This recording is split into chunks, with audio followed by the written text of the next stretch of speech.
What is up, Asymmetry? How y'all doing?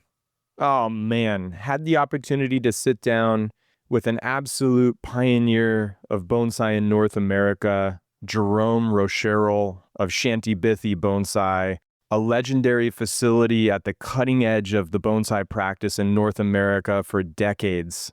That iconic image on the back of Bonsai Today, the publication that informed all of our practices in the 90s and early 2000s, that bucolic image that I held so closely as a bonsai practitioner of what my life could look like being in pursuit of bonsai as a lifestyle.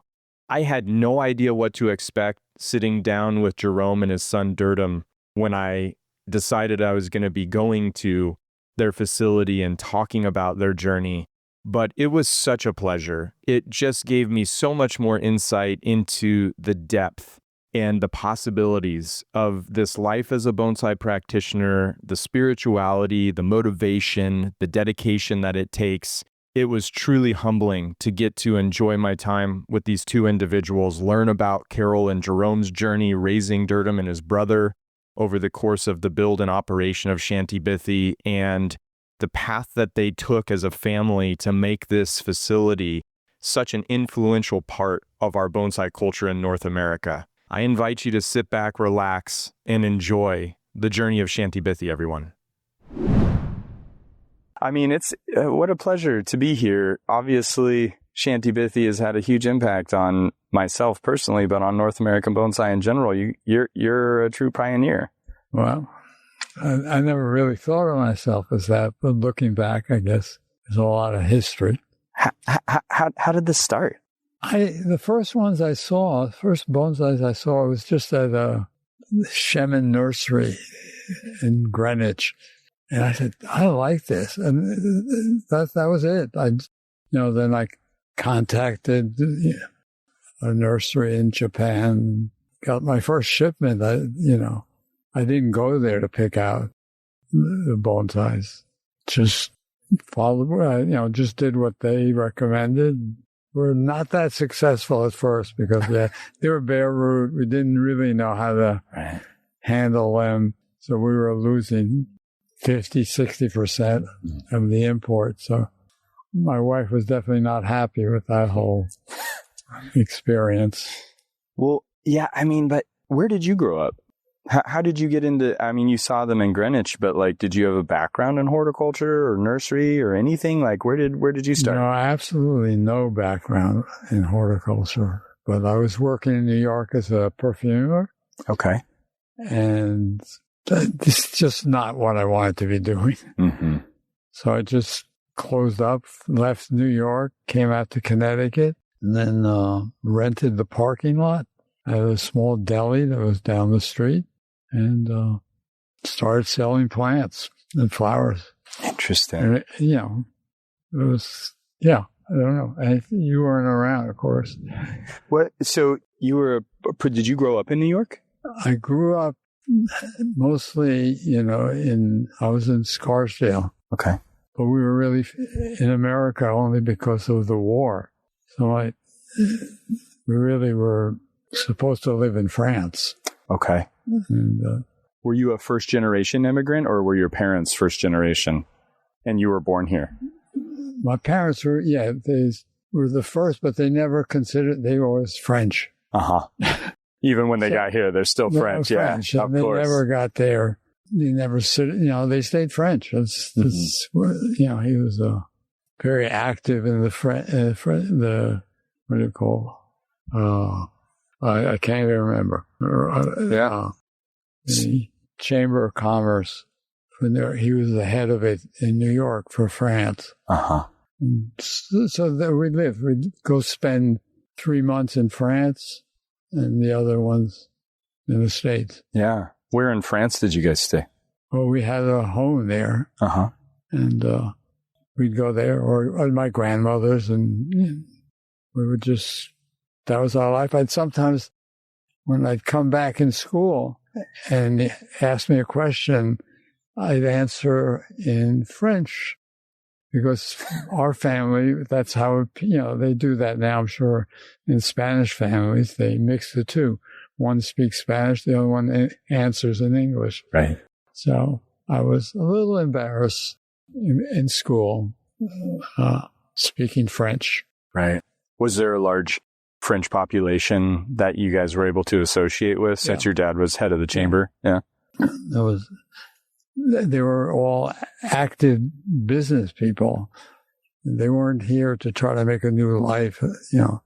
They were here for, my father ran our family business, which was Roger and Gallet soaps, and also ran Pernod, which is a liquor that American people didn't know that much, but he. And you would come on the boat when you would. Oh, we'd go back and forth on the boat. Yeah, every year. Yeah. Wow. And were you in Paris when you were in France, or were you in the countryside? We'd start in Paris because they want us to meet all the cousins, the uncles. So we'd do a round for about 2 weeks, and then we'd go to this family property and mix with a lot of cousins, so our French would improve, and it was all good. Wow. Yeah, the property was we grew up with this magic. It's actually an old French castle, which the towers are from, was it 14th century? Yeah. So for us, the old world experience was magical.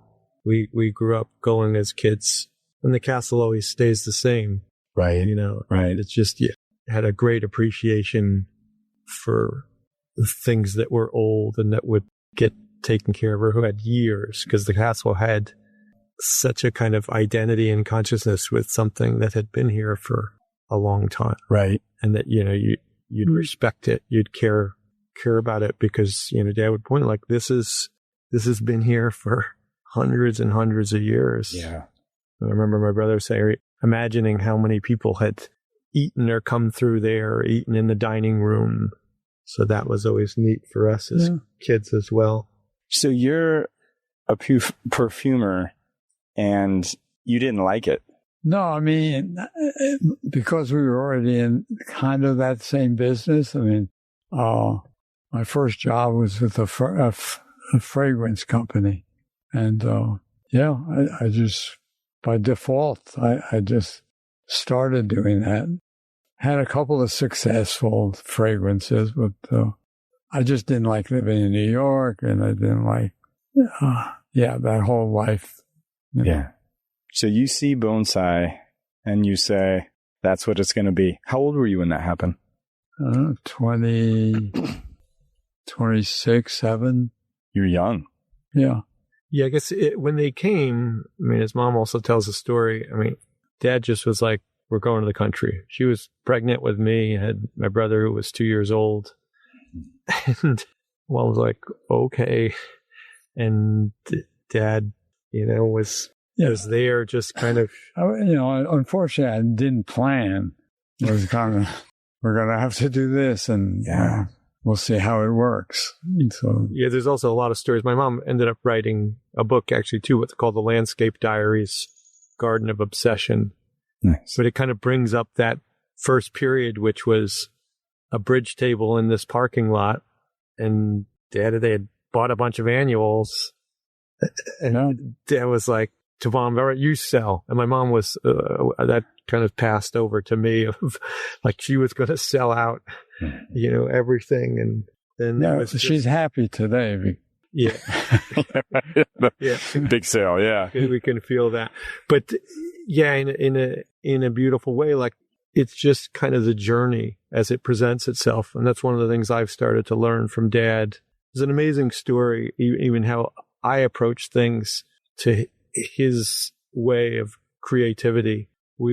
I came and helped on a project, this big garden, and Dad is over the years, incredible at setting stones and making walkways.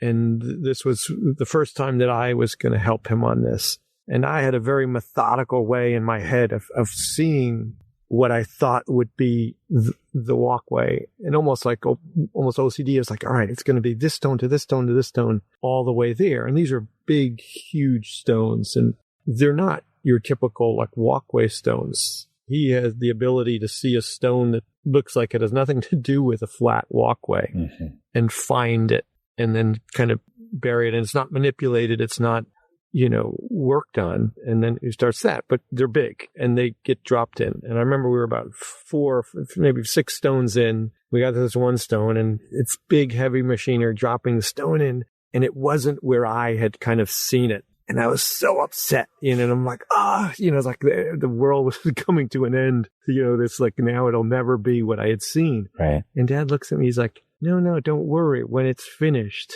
it will be. And he said, one stone, if it ends up here, the plant goes there or something. And it was such an incredible insight for me because you see that's how life presents itself. You're given experiences that you don't know, you don't expect.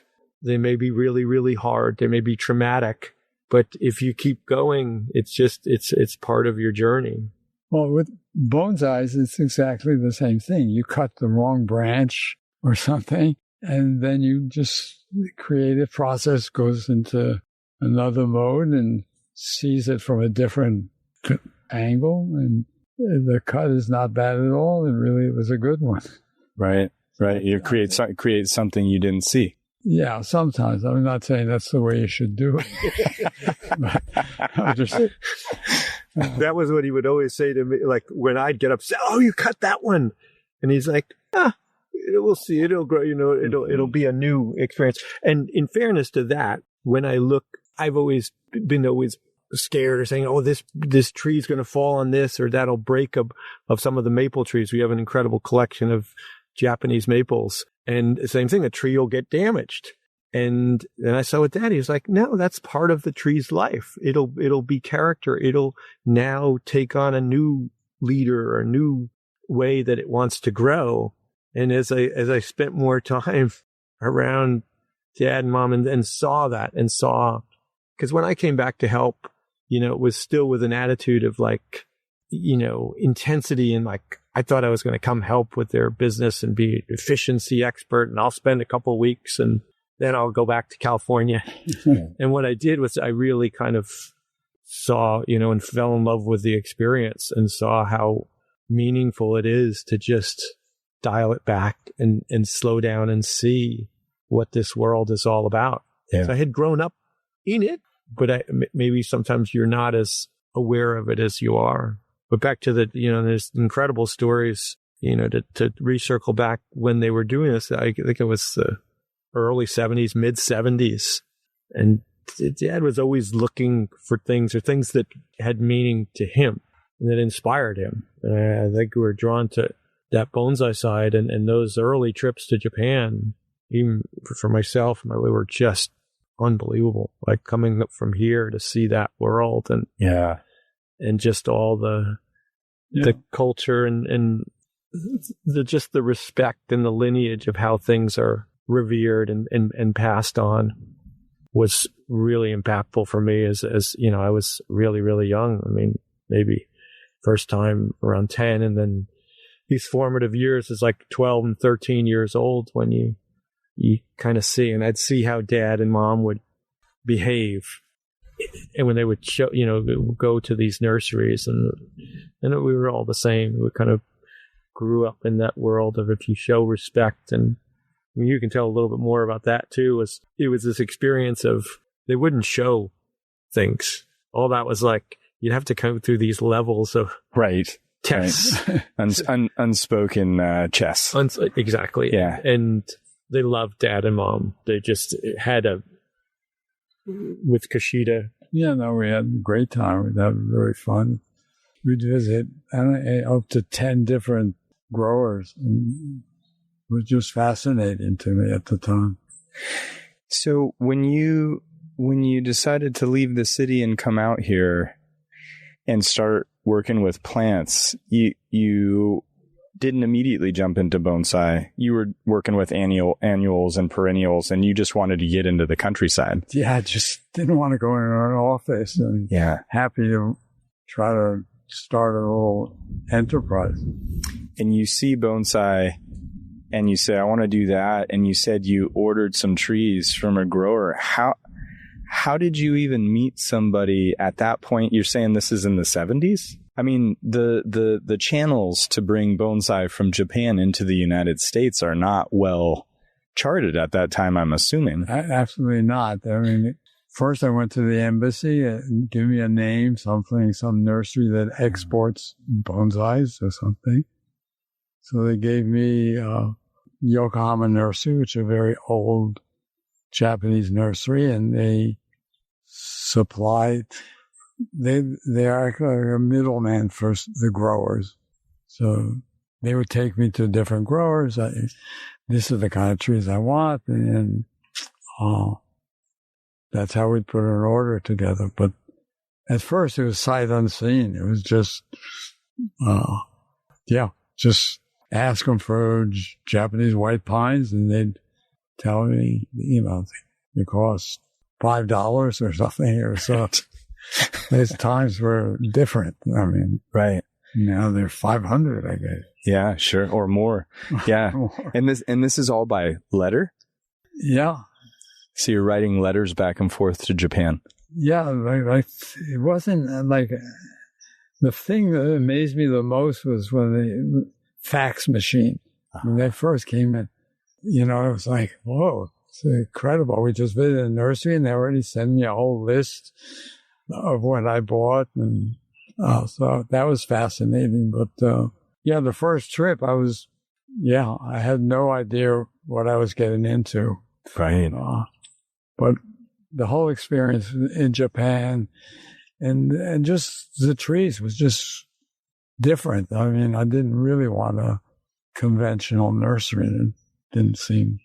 But yeah, I'm also curious because I've seen this with Dad a lot. Like, he just sees things. He's always looking and say, oh, that could be a bonsai. I mean, wherever we travel, and we've talked to this a lot about, even from your vantage point, when you see trees out in the wild or out in the Sierras and you see windswept, they're already their own bonsai in that world. And they're just so incredible to see. And so all over the world, when we travel, Dad would see things, oh, that make a great bonsai. Of course, we couldn't bring it back. But then back to even the little nurseries, I mean, when you'd see, you're like, oh, that particular azalea, oh, I could, that would be something special. Or your blue atlas cedar.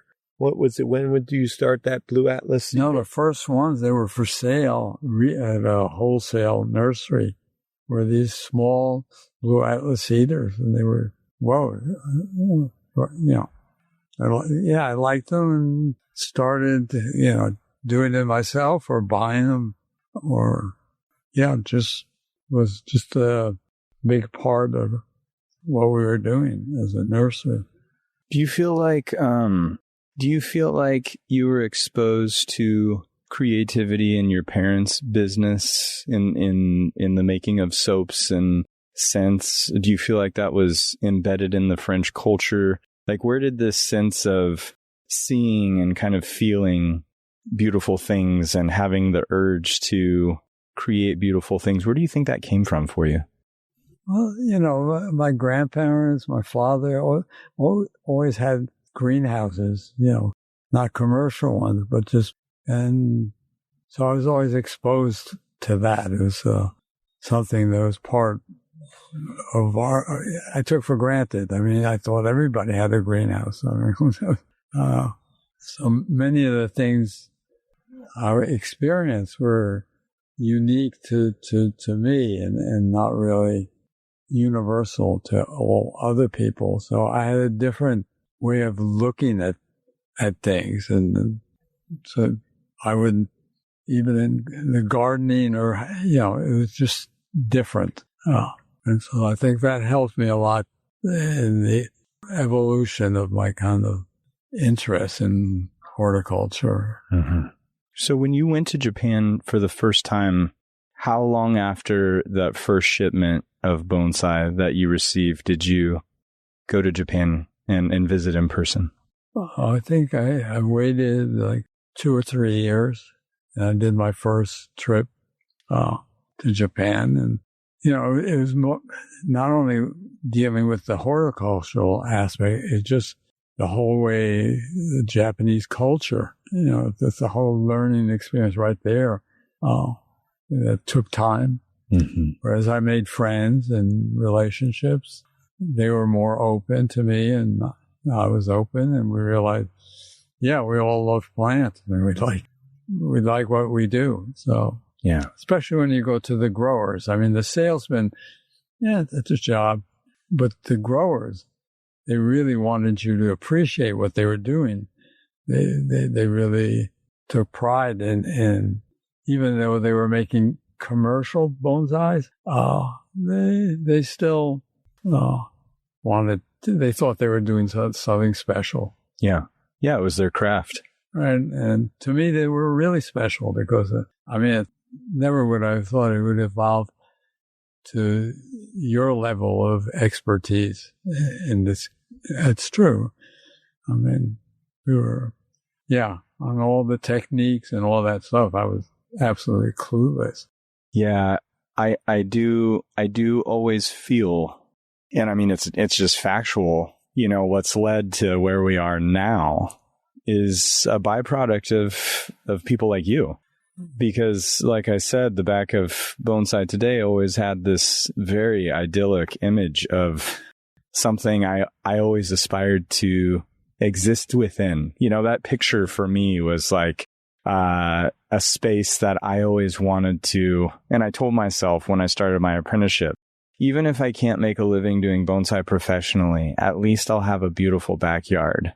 And in my mind, the Shanti Bithi image was like the image of what my backyard, and it came with a bigger dream. It came with a dream of what it looks like to live and surround yourself in that kind of beauty, and so I really feel like in getting to talk with you and take on possession of trees you've been growing for so many years and the lineage of Shanti Bithi, it's in a lot of ways, it's amazing to get to speak to you, but there's a level of gratitude there that's kind of undescribable because I don't think that bonsai would be where it is without people like you that took on that journey when there was really no knowledge or guidebook of how to do it. Yeah. And I'm envious of it because I have a lot more places to get answers, and you were sort of finding your own way.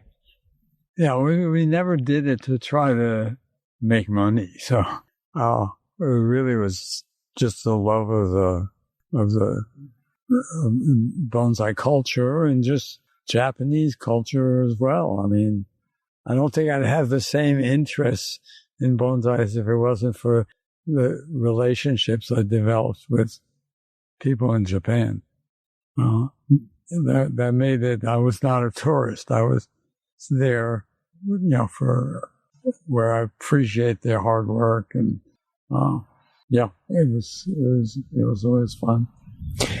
How did people respond to the trees that you had? I mean, people in the United States, you're bringing in these trees. These are not things, people maybe have seen them at like world fairs or something at that time, but it wasn't like a widely distributed art form or highly known about in the United States, I'm assuming. Yeah, people took to it. They'd see it, and I think they would appreciate a bonsai. I mean, unfortunately, a lot of people just didn't have the knowledge, horticulture, how to take care of these trees, and it took quite a few years before the customers and people were more receptive to what goes into making a bonsai. It's not, there was a lot of what I call instant bonsais being created. Mm-hmm. So it was not really good. It made people happy, but it also gave it not such a good reputation to people who were selling bonsais that were what I call instant things. I mean, they take a juniper procumbens, and thanks to the Karate Kid, that's the ultimate bonsai. Right, it became the ultimate bonsai. But going up around the trees. Let's say, and our meditation teacher, when Guru came and said the trees are all peace, and we were so fortunate to be around that. We're here with this maple forest, and I would say that the trees give back way more than what you're providing for them. I would say they're like animals that can't bark or communicate. So you really have to listen, and you have to be, receptive to what the trees are trying to tell you and what they're trying to give you. Yeah, what Ryan is doing is just totally amazing, because I never thought that somebody could elevate people to a new level of understanding and appreciation for what goes into a bonsai, and that's amazing. That's not going to change. Well, I like to look at it, and I would use the term, it's living art. So especially with, now where you're going with everything, and Dad also started, he always did that in a very non-traditional way. Mm-hmm. Wasn't going to say, well, no, you have to do this, you have to do that. It's an expression, these are incredible artistic things. And the amazing thing is that it's living. So it's the most fragile type of art. Mm-hmm. While painters are doing art, all right, they're a little afraid when they do it, but it's not dependent really on the weather and all these other things. Totally. If you water wrong, my dad always just tell me, with the apprentices, you weren't allowed to water for the first 2 years. That was the last thing the Japanese would allow you to do. Was, and most people are around bonsais and they think right away, oh no, the tree needs more water or this or that. And they don't realize that's a very delicate, it's a huge aspect. And, I used to, watch Dad of how he would approach everything. And yeah, it was a lot of listening. And I have a side to me. I grew up as a big talker. And that was, I like to control the conversation and talk. And Dad's always, it's amazing to get here. Right now, we've got a rivalry between two more comfortable talk. We love it. But as we were mentioning about the podcast, from the Hawaiian culture, it's talk story, to share these stories. And now more than ever in this world, you have to pass this stuff on. It's so sacred, and everyone's story is special. Mm-hmm. And a lot of people say, they feel they watch this craziness that the world's become with these numbers and the amount of money. It's just absurd. So what does a young generation look at? They're supposed to look at those numbers or what? And it's not. Everyone's special. Everyone has something to offer in their own way, of what role they play, from the server, especially with when we made a garden, it's a team. Everyone who helps or participates, they add something, nurture it. Yeah. But I'm a big believer in sharing stories. And now, we're in this age of connectivity, which is such a false concept for what it really is. And when you take a time to step back and just listen to someone's experience and what how they see things or how they feel, then share it. And then we're all realizing how similar we are. Yeah. We're one world, we're one family. Yeah. We all need to eventually get along and care about each other. Yeah. And, it's just a bigger representation. You have to figure it out inside your own self. Then you have to figure it out amongst your family and friends, and then your community, and then your town, state, world. Yeah. But we have to care about each other. Where did the name Shanti Bithi come from? When I was in New York and deciding to do something different, there was an article in the New York Times that Guru and Wilton or something. I was doing Hatha yoga, and I said, "Great, that's much closer to where I live. I'll go there." Well, when I went there, it was not what didn't think what I was really looking for. But then we had a silent meditation, and then I said, "This is definitely what I want to be doing." And so, yeah, I became a student of Sri Chinmoy, and that kind of made me, it was a whole new adventure. into a spiritual world. And it was just comfortable. It just made sense. And I kind of embraced it right from the get-go. And then I think, so that was in 1970. That was in October of 1970. And then I believe, if I get the dates right, around 72 or 74, Sri Chinmoy gave the name to what we call a divine enterprise and named it Shanti Bithi. It was originally Friendship Farm Nursery when we started with the parking lot, and then it became Shanti Bithi, which means the path of peace. And that was before the bonsai. That was just, again, kind of the given name for what Shanti Bithi would become. Mm-hmm. It was Guru's kind of vision of what it would be. And I think all of us, and Dad especially, I mean, back to the pruning and all the garden work, both of them were just very intuitive from a spiritual point of view and a creative point of view. I mean, creativity is also just this flow experience.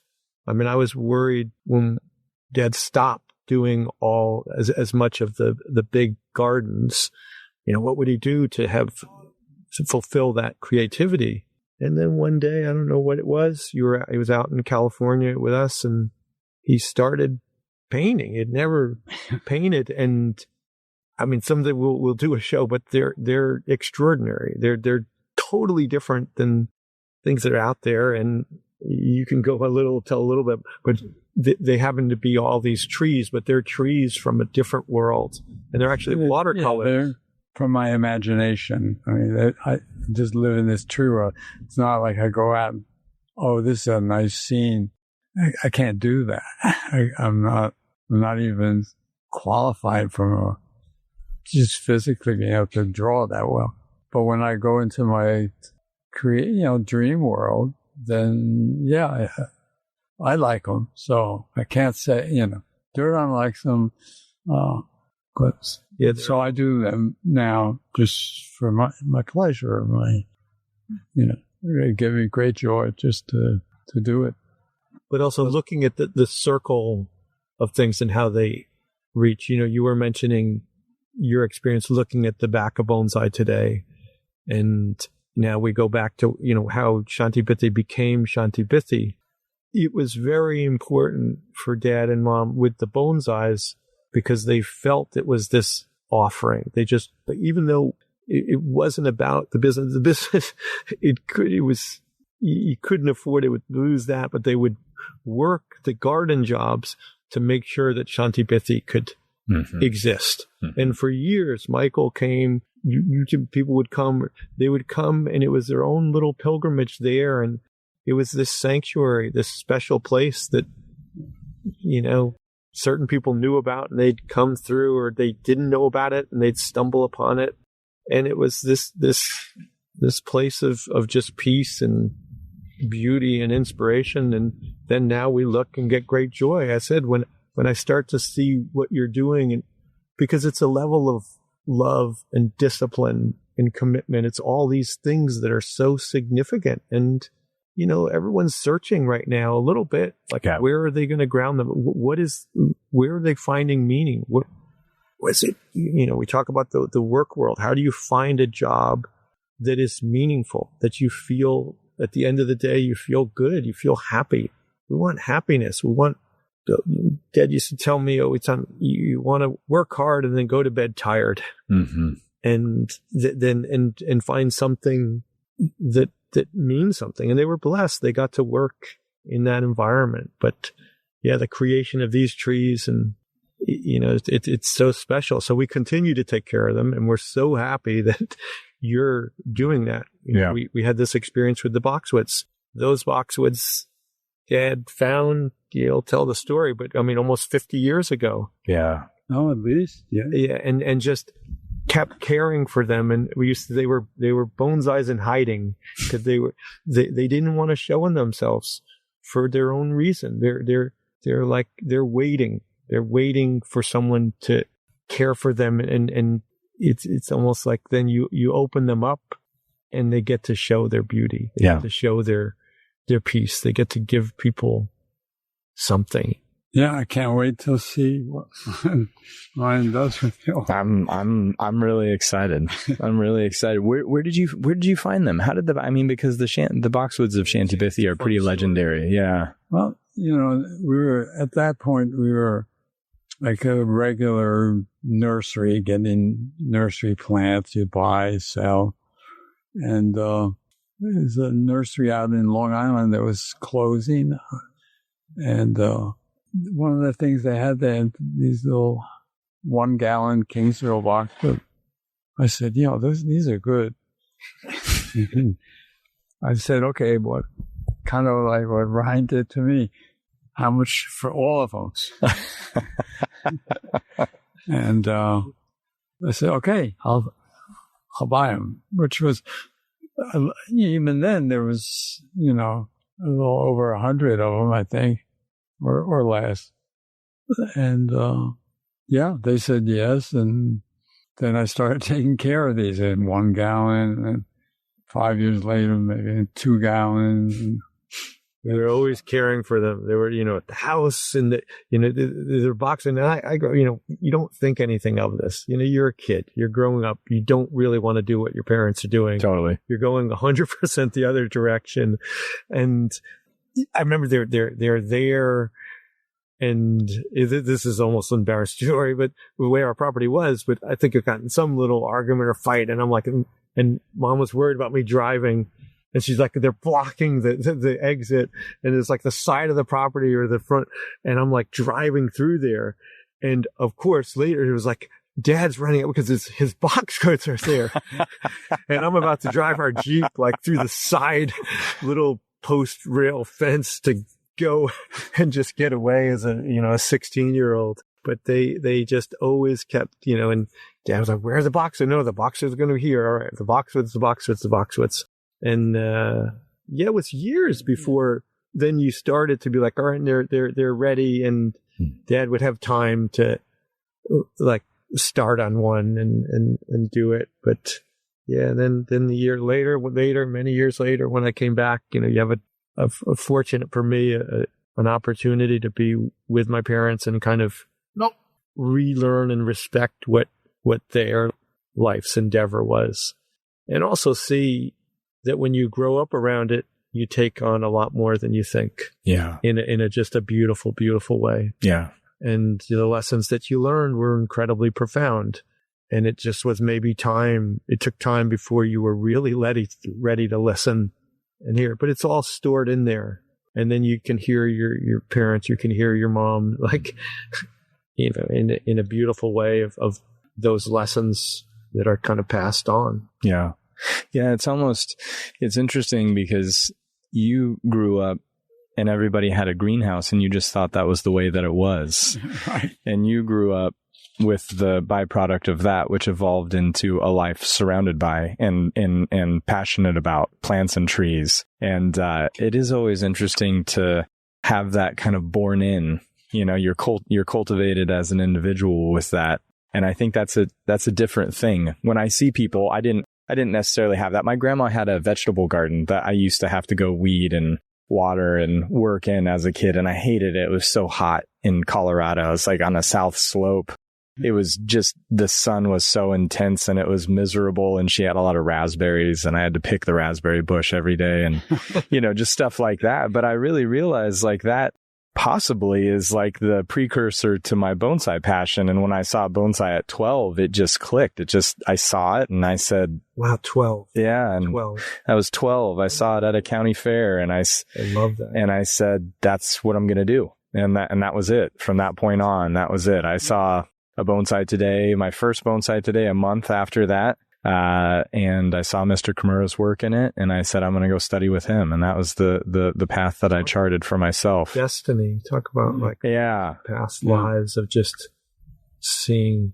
Yeah, there was something. Yeah, I was carrying something. I mean, I call it immaculate conception. It could have been, accumulated karma or dharma or past lives or, whatever it was. It resonated. The interesting thing, and I was going to ask you this, is it has not been a smooth journey choosing this life.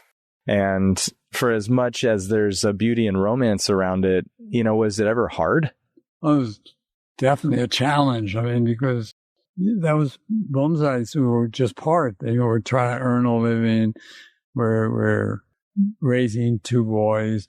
But I always kept, that part, that world kind of special. And my wife, Gayatri, she always understood that she never complained about it or anything. She actually had oneness, right? She used to love to go to Japan on shopping trips. Yeah, and it was just always almost just like the soul of Shanti Bithi. Mm-hmm. And I remember, back from a financial perspective, you'd go and, oh no, shouldn't do this, or it loses money, or all these things. And Dad would just calm, no, this is it.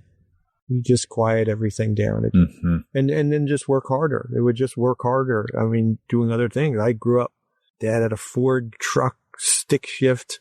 We'd be back here, and he's hoping during the winter that you'd get snowstorms because he would plow, mm-hmm. and that would make enough money during the winter to kind of keep everything going. And it was like a family thing. Mom would run the phones. I think my brother would do have the list, the checklist. And I'd like to always be next to my dad. Since I was a little boy, when they first had the nursery, he had one of those backpack carriers, and he had to take me. I was like the horse, and I remember I'd be up there on the backpack, and poor Dad, because we were big boy, and I was going to ride in that. I would have ridden in it till I was 10. I was like. It's all right. And we'd go up to the nursery. The nursery was not even 150 meters from the house or 2, just up the corner. Mm-hmm. And the same thing back. You saw that just level of just work, and that work wasn't a bad thing. Mm-hmm.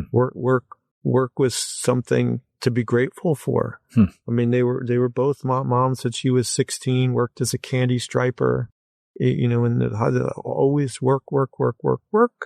But, with the right intention, they were grateful for that. But then the trees were always there. They were always the mm-hmm. kind of constant. Interesting. I think for a lot of us, I think for Michael and ones who would come visit as well. And, now we're happy because even that's why I want to make sure that people see how important this is in the world. And the work that you're doing is significant. There's a reason why you're still that committed to say, I want these trees to be present in the universe right now. Yeah. And in different places, and even some that are created in your little area, then when they're ready to go out. I mean, we look here and they're going on a big trip. They're going coast to coast. Yeah. Miguel's got them ready in the truck. Okay. They're all packed together. That's right. They're like, oh, we gotta get along. Hopefully they got enough. They got the good water, the rainwater. Yeah. Say for bonsais, they love their natural water. Well, and they're really going. It's interesting, sitting here. And I created a beech forest after coming out and working with Mike that was representative of this landscape for me, my impression of it. Early on, and when I first started Mirai Live, I put a bunch of nursery stock beech on a bunch of rocks in a container, and it was reflective of this landscape. But there is a striking similarity to the environment here in the broadleaf form. And if you take this and you say, okay, what's the coniferous equivalent to this? It's really the Pacific Northwest in my mind, because this is such a dense, heavy forested area in the Northeast. It's really beautiful, but it's a different spirit than the coniferous forests of the Pacific Northwest. Right. Yeah. Yeah. And then even the neat story about these forests, because I'd love for you to talk about how those came about. Because it just came about, as far as I know. It's just, I got some seedlings, just green, not red, and started making them bigger and bigger until we've got a fairly giant. It's huge. One. Well, the neat story about the seedlings is on the big job, seedlings were getting weeded. And my mom was very upset. She's, no, don't. And she decided herself and her closest friend, Lavanya, she would say, no, we got to go pick the seedlings.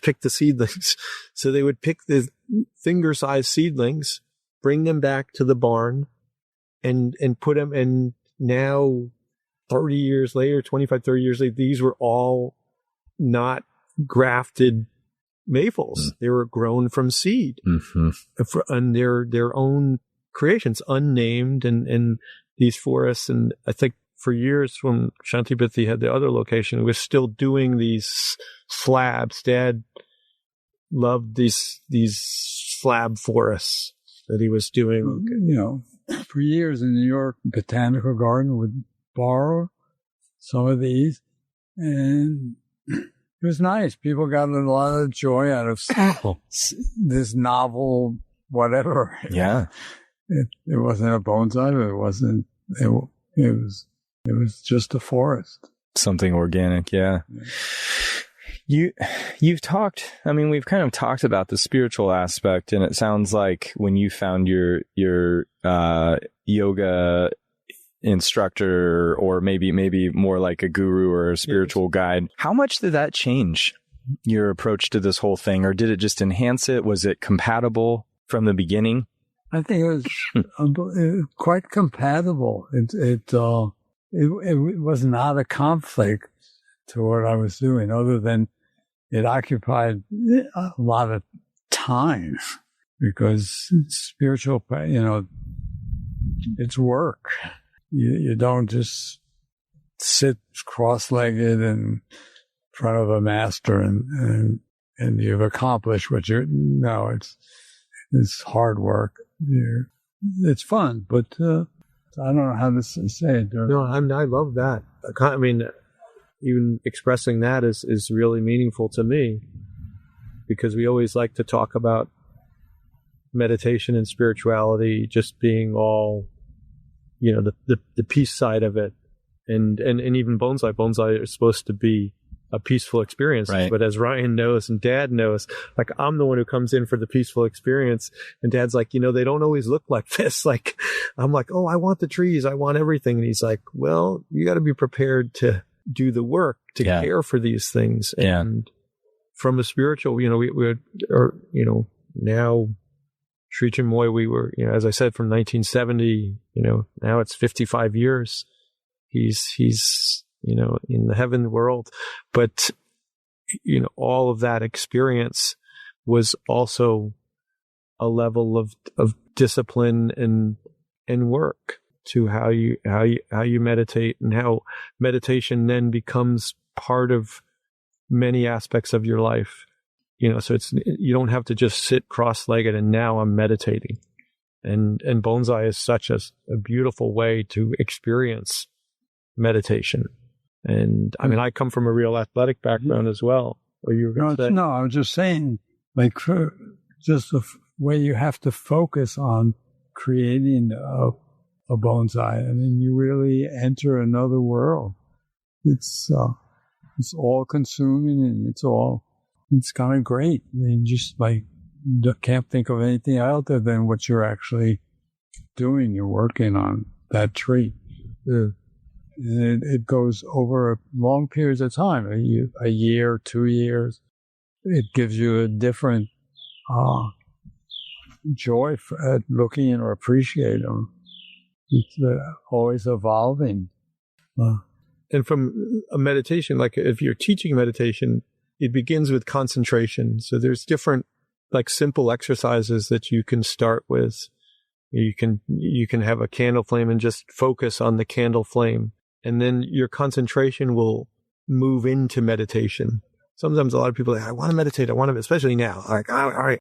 And then they're overwhelmed because they try and meditate, and it's almost like the mind is giving too many thoughts. And then they think they're not a good meditator. This is worse than like I thought. And they don't realize that meditation has to come from a level of receptivity. And the bonsai world, and even gardening especially, I love my vegetable garden. I love actually weeding. I said, like, weeding for me is almost like mental weeding. It kind of cleanses my mind experience. And Dad, I love just watching him prune. He's his happiest when he's in the trees pruning. Well, they were pruning big trees in San Diego. Yeah. So Dad's up. I mean, we said when Dad was born in 1941, so now that's a dated, but 84. But we have in my house out near the beach in San Diego and La Jolla, we have old junipers, and they're spectacular because for us, like, they're our shimpaku, but there's just the big right.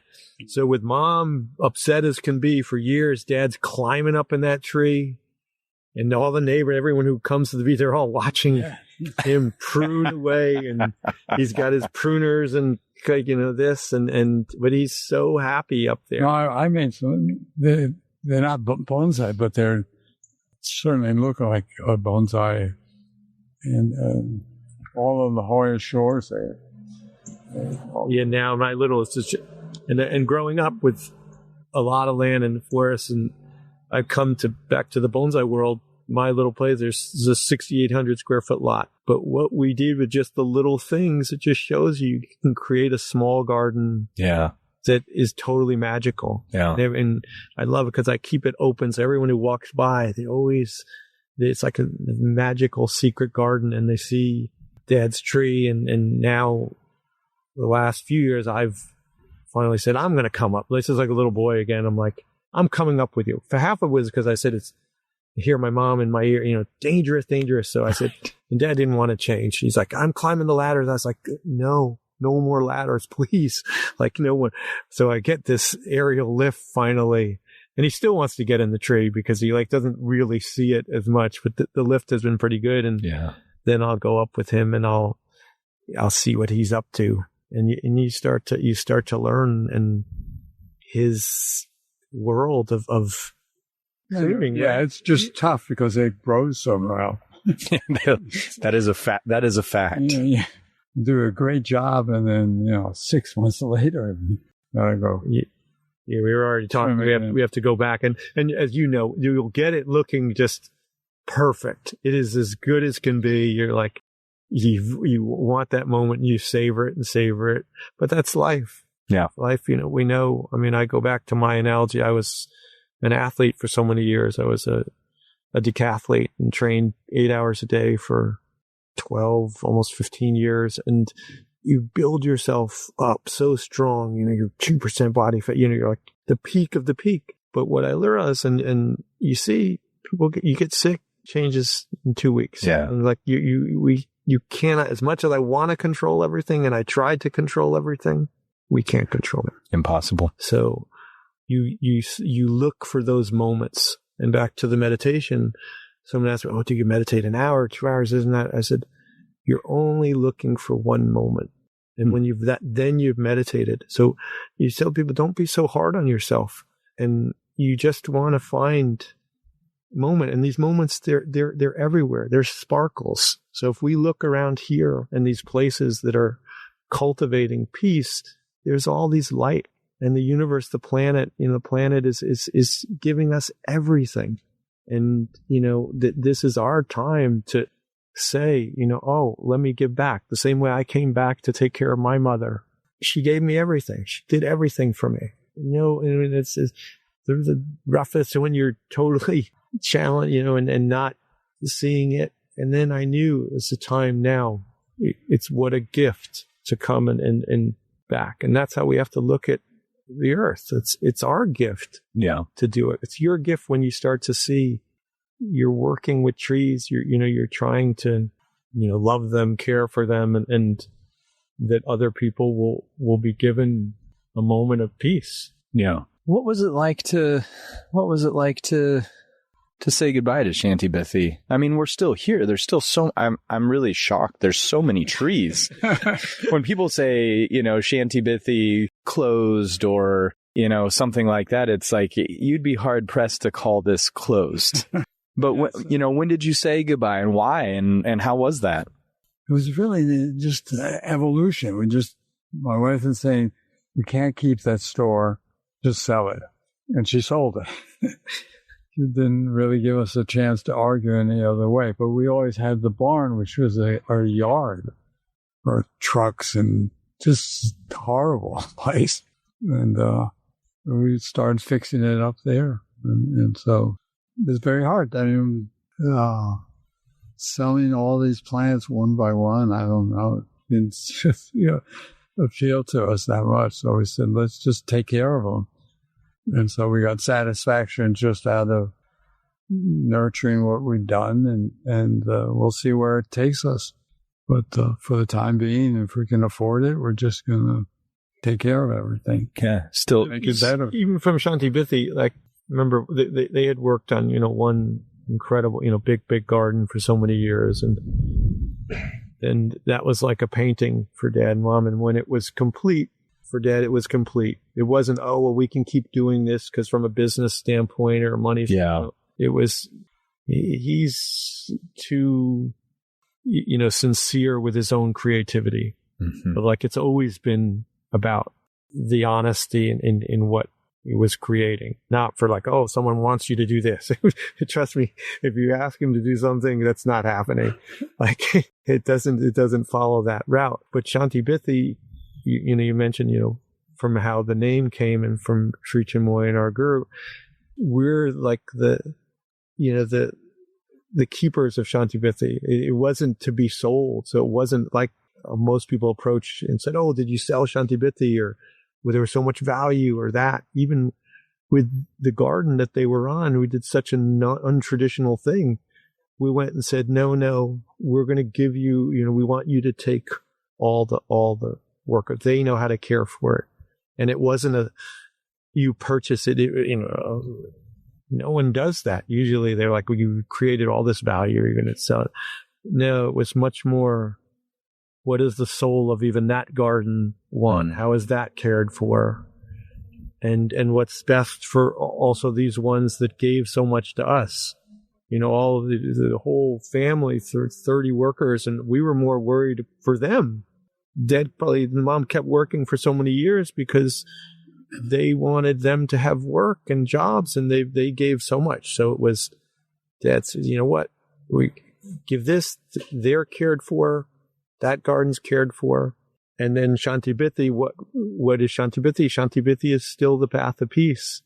And now we see, hopefully, I mentioned to Michael and to you, how that lives on, with your lineage of these trees are also they're nurtured from that. Sure. And what those become. And it's a bigger discussion with you later. It's different points of, how do we make sure that this is for people? So less and less we've looked to kind of sell things to individuals where maybe it's only just for them. It's how will more people still get to see them or experience them. And there's many certain individuals that it is the right thing. Yeah. They are meant to be the lineage, the next caregiver for those trees. And if you've seen, you have wonderful people and you love seeing them love your creation. Absolutely. So, but no, Shanti Bithi's here, and we keep saying, whoa. I mean, we're so happy when you came, Dad. We wanted it already. We wanted the maple gate and the stones, and the trees were supposed to be put away yesterday. Mm-hmm. And we were like, no, we can't. Ryan's coming. And it was very special. It was very special. So I was like, they were asking, they were like, no, Ryan's coming. The trees, you can hear them. Dad laughs when I say these things, but they're like, no, we want it. It was very special. Yeah. I mean, it's like we were loading the Boxwoods, but Mike and I just sort of magnetically were drawn over here. And it was like, what is this? I mean, I've never really gotten to sit down and talk to you guys, but I've always wanted to know because, again, from 12 on, I've been the name of this place has been ringing in my head. And getting to work with the Boxwoods, I had 5 or 6 that Mike had cultivated for a while in his garden and made their way to Mirai, and we've worked with them, and they've been incredibly special trees. Every single one of them has turned into something very, very special. And that's not common. That's not common in a grouping of trees for each one to have a really unique and independent voice. You can look at bonsai as an economy, and you grow a load of trees, and depending on the level of the grower, there's going to be a percentage that are not very good, a percentage that are pretty good, and a percentage that are really good. And depending on the skill of the grower, the really good is going to be bigger or smaller, and the middle is going to be bigger or smaller. But these boxwoods are different because they all have something very unique and special. Not one of them looks the same. Right. They are completely independent entities unto themselves. And that is really special when you're a tree maker to get to feed off of that. You know, the tree gives you a knowledge and an inspiration that you can't come up with yourself. That's really, you talked about the tree as, what did you say? Trees are peace? Well, peace, and also like when you create them, they're living art. Living art. Yeah. When I was working on I wasn't working, I was just doing what I was doing. When the HBO documentary was filming me, the director of that said, trees are the constant protagonist. That was her perspective of trees. And I thought about that a lot. And it still kind of echoes in my head that trees are the constant protagonist. And for me, as I've taken trees into the wild and tried to style them in context and explored, what determines my impression of a tree, I really find trees to be the great orator. I think that they bridge the landscape and humans, because you can look at a tree and you can see 3,000, 4,000, 5,000 years of a story in an instant if you can read it, right? Yeah. And that is something that, as you see things changing, it's really devastating to lose that. But bonsai is like this beautiful orator of like the hands that have touched it, the tree's origin, the hands that have touched it, holding that time capsule. And you're just, again, it's just that it's a level of care. It's just the willingness to care. And more and more back to what we were saying about humanity, and even how people are choosing, or how you raise a family or raise children.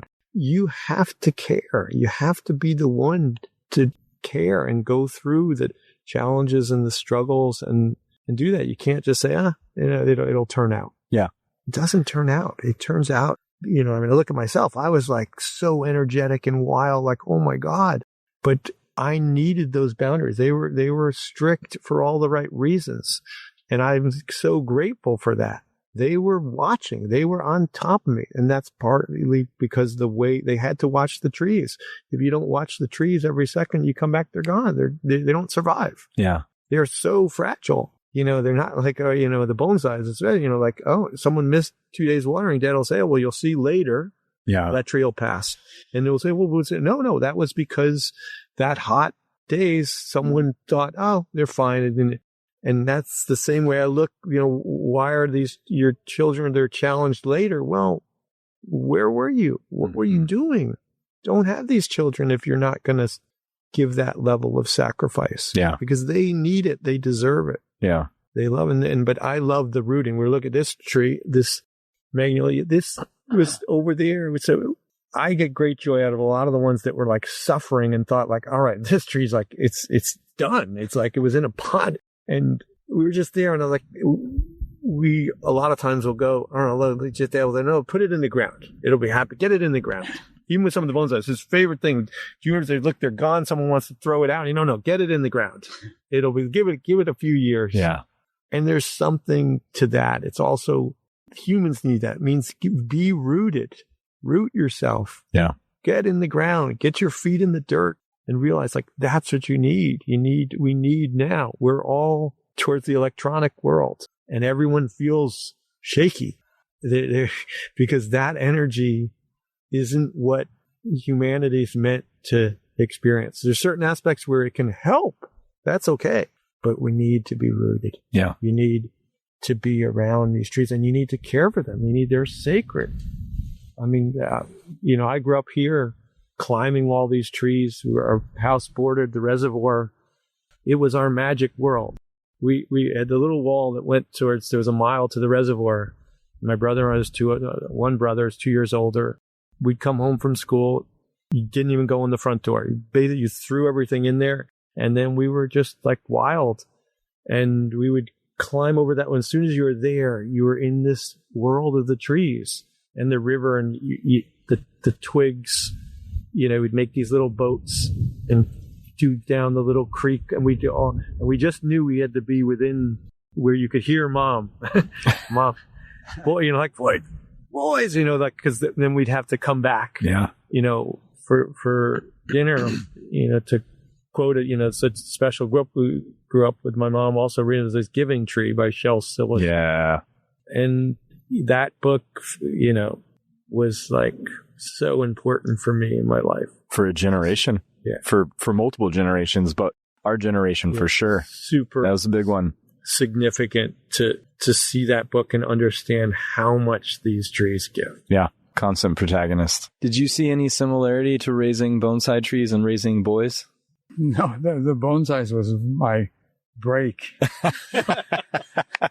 He said, no. So it's a relief to do something else and not worry about it. I was lucky. I trusted a spiritual teacher, Sri Chinmoy.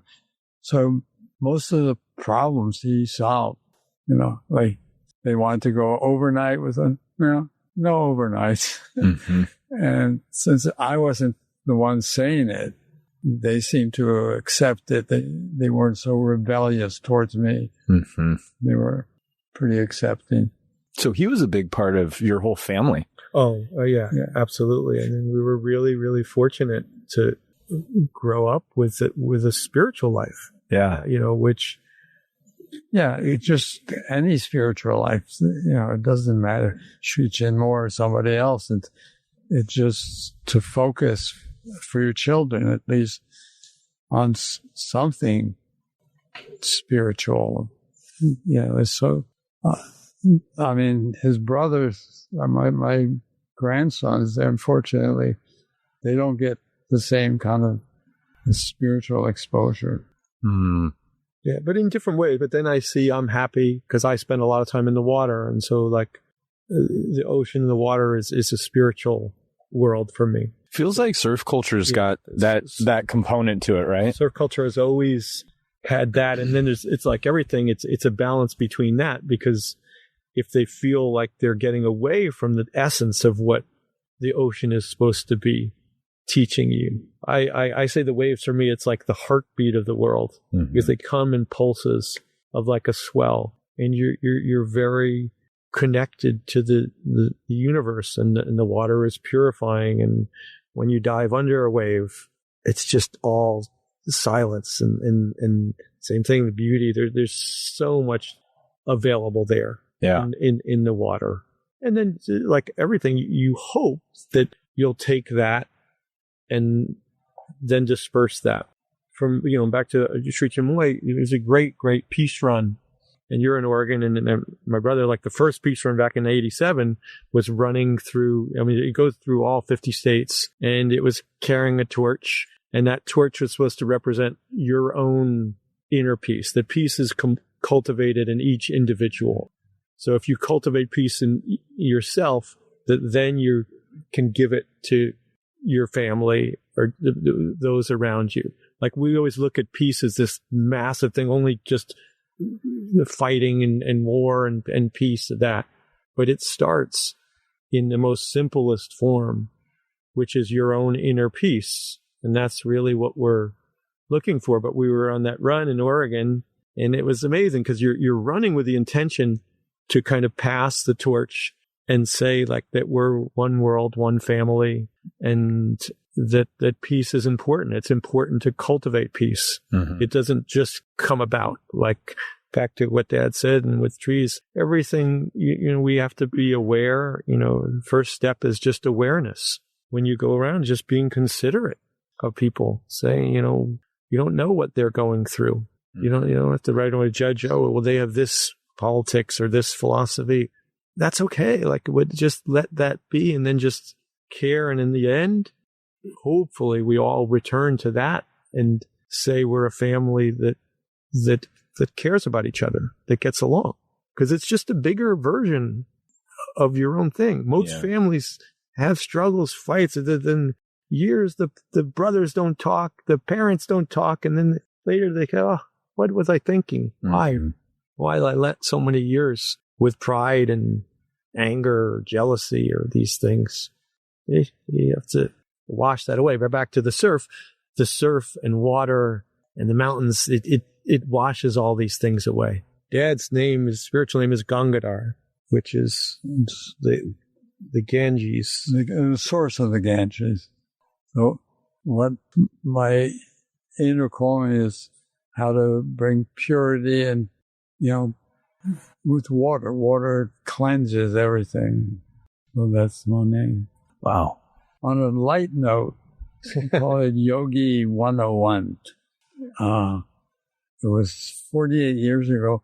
We were training for the marathon, and I said, I'm going to do Guru. He said I should do 2 miles. So I said, all right, I'll do 2 miles every day for the year. And I haven't stopped. And this is 48. Still? 48 years later. Oh my gosh. You do 2 miles a day? Yeah. Wow. So it's kind of... Never missed 48 years. So I say Yogi 101 because actually it's just a little discipline. Right. So, you did 1 year. Why can't you keep going? So I kind of decided, wow, we'll keep going.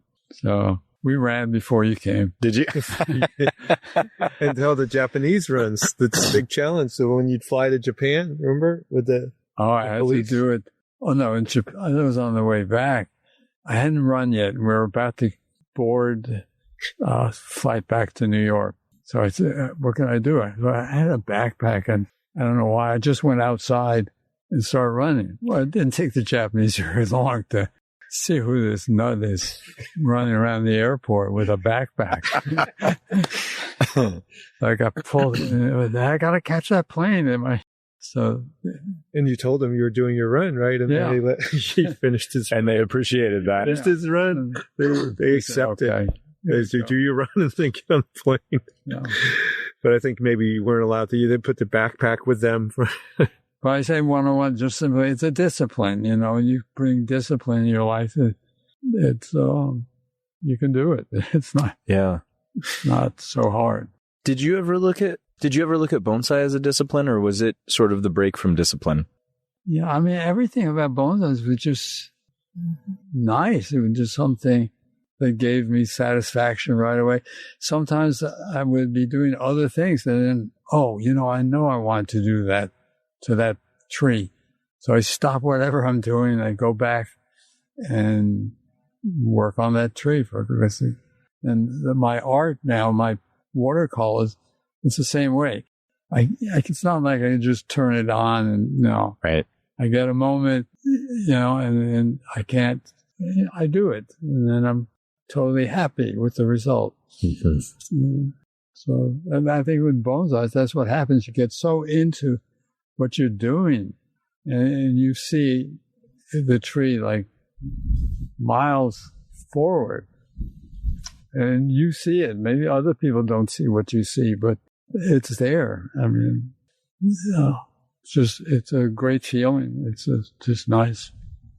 Could you ever imagine a life without bonsai now moving forward, or do you think this will be something you do for the rest of your life? I just have my pet trees and learning. It's also nonstop learning. Yeah. When I prune something, I can't wait till the next year to see what I had done and how that affects the look. And then, like that blue atlas here, I have to be way more aggressive on it. I've just been going slow. Mm-hmm. So to make something right now, it's just a bunch of blue atlas cedars clumped together, but it could be much, much more interesting. I like that. I like that a tree that's been grown and handled slowly looks different than a tree that's been grown fast and handled heavily. It's like that pace, that mentality changes the outcome. And I find that to be really beautiful. What's your spiritual name? It's Durdam. And it was very fitting. It's indomitable, boundless energy. Indomitable. That feels fitting. Right. Yeah. And early on, I didn't even know what that meant. But then Sri Chinmoy, he said what indomitable meant, fearless and boundless energy and, a divine warrior. And it was, very, very fitting name for my... Yeah, and very soon, suited him. life experience. And you maintain your practices that you learned from him? Oh, absolutely, yeah. And the group is still, even when Sri Chinmoy passed, I mean, now it was in 2007, so quite a while. Unimaginable those years, but you also start to look as even I get old, I still feel like the youngest one.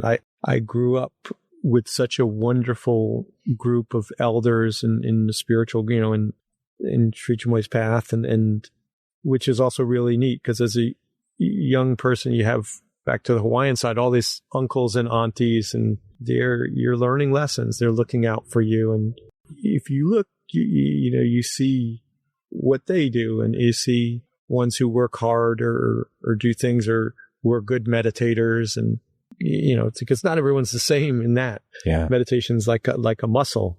So you have to, work out. You have to maintain that discipline. And even when I was younger, I remember, because I was raised, I was a month old when they came. So you had the initial experience, which I always say was like just hand-fed, because you're with this incredible master who's really just blessing you and filling you with light and love and spirituality. So it's just, and then at a certain point I think when I was a young adult and I realized, I need to do this. Like, I'm not really set a practice of meditation. As Sri Chinmoy was talking and saying, you should meditate for, in the morning at this time for 15 minutes and then sing this song. And like, it was a kind of a little schedule, and what you should, I thought, I don't do that. I'm going to do that. And a little bit like Dad, there's this ability to say, well, I'm going to do that every day. Mm-hmm. And I was in high school, like in sophomore in high school, and I remember being like riding on the bus, reading my 20 minutes of spiritual reading, and it was just more like my thing, and doing it. Of course, I did it every single day, never missed, and what years, and saw that when you have that schedule and that discipline, how much it gives back to you. Mm-hmm. And yeah, it's always became that way. And that with my decathlon training, it was a similar experience. It was spirituality and all that, because Sri Chinmoy's path was really at the forefront of sports and meditation, and was the original New York Marathon, and now all the ultra races. When people didn't even think about ultra races, Sri Chinmoy was saying, no, do then 24-hour, and then now there's a 3,100 mile race that they did that people never thought was possible. Oh, he was he was pushing people to do that. And he's the creator of all this stuff. Oh, no kidding. Like Giannis Gart's, all the original ultra races was Sri Chinmoy marathon team, and throughout the world, wow. I continue to do it. And that body of work, someone asked me, well, what will happen when Gur's not here? Sri Chinmoy, I said, it's all there. Yeah. Like he planted all the seeds. It's, years from now, I'll be gone. Others will be gone. They'll find this. They'll find it from an aphorism. They'll find it from these types of interviews of what was passed on, or, you may not have met Sri Chinmoy, but already through Shanti Bithi, you're connected. Yeah. And then you're connected to a level of spirituality that sometimes you don't know where or why that, comes to you. But when people come here, they don't understand. They're like, what is this? It's that. It's just, it's light that's been cultivated. And then how is that nurtured? And then in what way does that go out to reach people? But yeah, all different aspects. And by no means, the other side of the spiritual life is you're up and down. It's like a boat ride. Mm-hmm. Sometimes it gets rocky. Sometimes you're in surf. The surf is, again, a lot of that. You learn, if you can rough surf, you go under. It's turbulent. Eventually it gets calm, and then you see and you look around, and it's the most beautiful thing you've ever seen. Mm. But there is a constant of maintaining spiritual disciplines, and then meditation and spirituality is just awareness. It's always watching, looking, and seeing people, and being caring in that way, and back to the bigger ideas of humanity in a world, and what we work on or cultivate.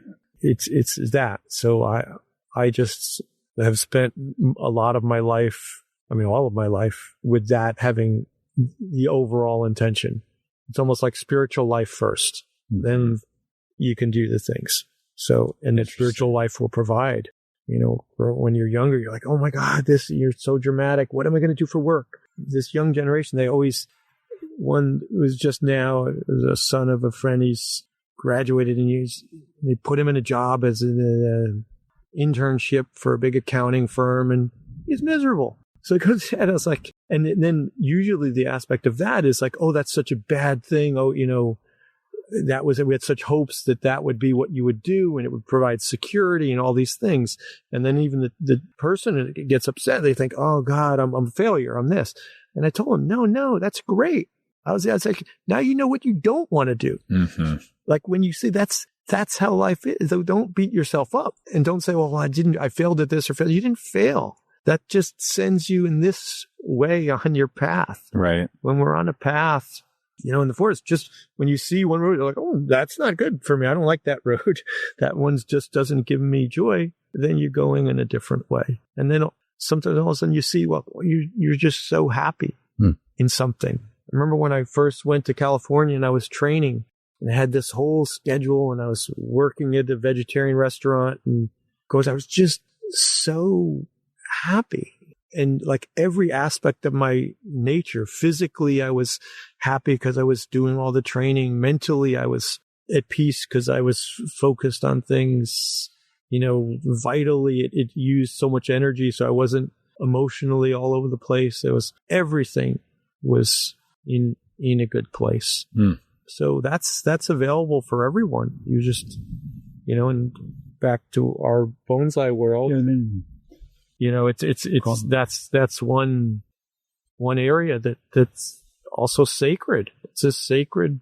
So I hope and that people will continue to see. And I think you make a huge effort to say to people like, you can do it. It's not only the Japanese master totally who can have that experience. Yeah. And I started watching some of your stuff and saying like, look, it's so educational and spiritual. Like it's a world that most people felt like they could go nowhere near. They're so intimidated by it. That was my beginning. Yeah. And then I saw somebody take one home and I was like, they can do it too. I'm in. And from that point forward, it's been like, how do we get more people to experience this? Yeah. Cause it's interesting what it became for you. What it became for you, being the son of somebody who found this, and now you've found it, and you've introduced so many people to it. Mike sitting here, who has become a tremendous friend of mine, and and Miguel has now found bonsai. He's my right hand guy. He probably never thought about bonsai in his life, and now he's working on bonsai every day. It's and it's like, and that turns into something different for everybody too. But if you're never given the chance, it's like one of these really magical things that happened, and it happened with a few people that had the daring to do something different, right? Walk a path less traveled, and to kind of figure it out for the rest of us to be able to benefit from. So I really, I appreciate the time with you both. I appreciate the trust and faith in passing on your lineage of trees to us. And I hope we get to do this again. I hope you guys come visit us in Oregon, and we could sit down for a part two. Visit. And as the French say, Dad, my mom always loves to say, "A bientôt." A bientôt. That just means, until we meet again. Until we meet again. Yeah. Also in the sooner way.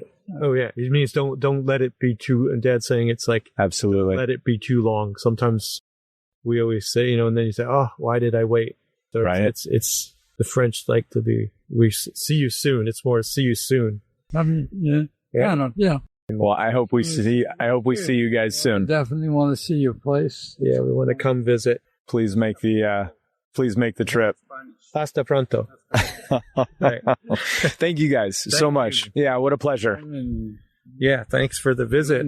Yeah, it's really a memorable day. Yeah, definitely. And now Mother Nature is saying, it's time to wrap it up. For Dad, he's unbelievable that you got him to sit. As my brother would say, he's usually a man leaving the room. Like, he does not get contained this long. We got him.